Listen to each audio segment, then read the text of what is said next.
What's up, you guys? Thank you for clicking on this video. So as you can tell by the title, we have some updates on some figure releases going on here. We have a DNA design kit. We have some in-hand images of the upcoming Age of the Primes Year 2 Leader Class Big Convoy. So let's get right down to this news here, shall we? So first things first, let's cover these Big Convoy in-hand images. This is via Mark's Instagram page, and if you don't know who that is, he is one of the main designers on Transformers figures over at Hasbro, and he put up these images last night at the time of this recording, and I gotta say, he's looking pretty solid. Now, if you guys have been watching me on the channel for a little bit, I made a dedicated video like a month and a half ago talking about this figure really doesn't do a whole lot improved over the original, and I still stand by that. If you just compare the original figure and you compare it to this new figure, you'll see exactly what I'm talking about in terms of the overall design, sculpting, and even engineering from what I could tell by these images. But, you know, if you're not comparing it to anything else, if you're just looking at it as a big Convoy figure and you're not comparing it to the previous release, or even the release from 2019, which was recolored from that original 1998 Voyager class figure.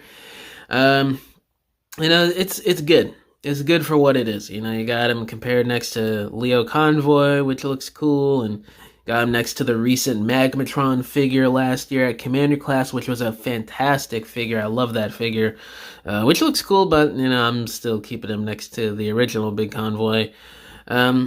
An image that really kind of interests me here is the layout with the prototype and the accessories. So it looks like he's got the gun, the big huge cannon, which is cool. He's got his matrix. He's got that blaster. I forget what that blaster is. And then he's got the little missile launcher things that plug into the bottom of his legs there for that rocket launcher feature. And the tusks come off of the missile pod things on his shoulders. So that's kind of cool. I didn't think they would do that. And the other thing that really kind of interests me about this is that you could take off the missile pod shoulder cannon things, and you could use them as like weapons, like sword kind of weapons or knives with the tusks hanging out and stuff. That's kind of sick. I'm digging how that looks. Now, is that enough for me to spend the $70 to get this figure after tax and shipping? No, I am sticking with the original. You could probably still find the original figure, which is way better in my opinion, for like 90 or $100, which is worth it. The figure's got chrome paint on the matrix. He's a little bit bigger than this figure.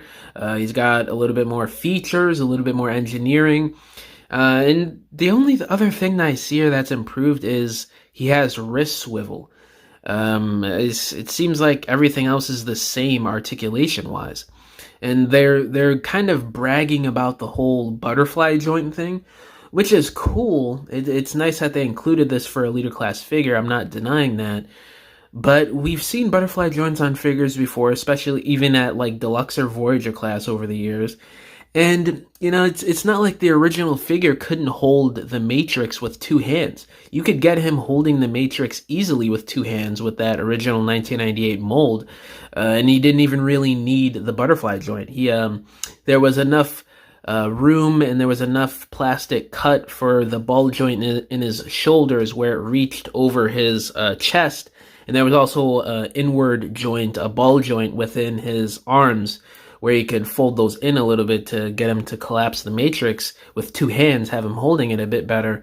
So it's not really that, like, that aspect of a butterfly joint really, I don't really care about that, because again, the original figure could hold the matrix with two hands no problem, and it didn't even really have a butterfly joint to begin with. Overall, looking at these images, you know, it looks like a solid release, again, if you're not comparing it to the previous one. But if you're looking at it compared to the original, this figure's a little cooked in my opinion. And the last piece of news I wanted to cover in this video is a DNA Design Age of the Primes Leader Class The Fallen Upgrade Kit. Now this looks pretty cool. Some specs here. This has a pre-order deadline of September 30th and a release date window of November of this year. Comes with a chainsaw and trident, newly designed shoulders, large flame effect parts, height boosting foot extensions, additional filler and cosmetic parts. And they say here to note the weapon sets will only be produced once. So that's kind of interesting. But, looking at the layout here of what you're getting, this is a good improvement. I wouldn't say this is something that I would be jumping out of my chair to get once this comes out. But I will say this is pretty solid. This is a solid release from DNA Design. I low-key wish they would start making more third-party Masterpiece styled figures like what they did with that Bludgeon 7-8 years ago.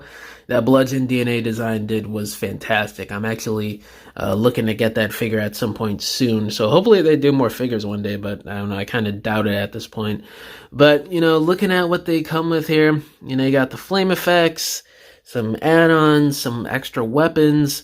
In my opinion, other than maybe like the flame effects, the missile pod things, and the fillers and the feet things, I don't really think it's necessary to buy this. But, the chainsaw and stuff, it does add to the cool factor overall of the overall aesthetic and look of the Fallen and how he is as a character and how he's portrayed in the Dreamwave comics and basically every other iteration of the character. So I could see why people would be drooling and foaming at the mouth to get this new upgrade kit. But for me personally, do I really need this? Nah. And I'm good on this. And they even come with like the Decepticon logo helmet thing similar to Tarn. That's just not really necessary to me. It makes them look too much like Tarn in my opinion. I just think that, they're already similar in terms of their color scheme and overall aesthetic in their design. They both turn into tanks. They both have that sort of menacing, creepy looking robot mode. So it's not really something I need per se.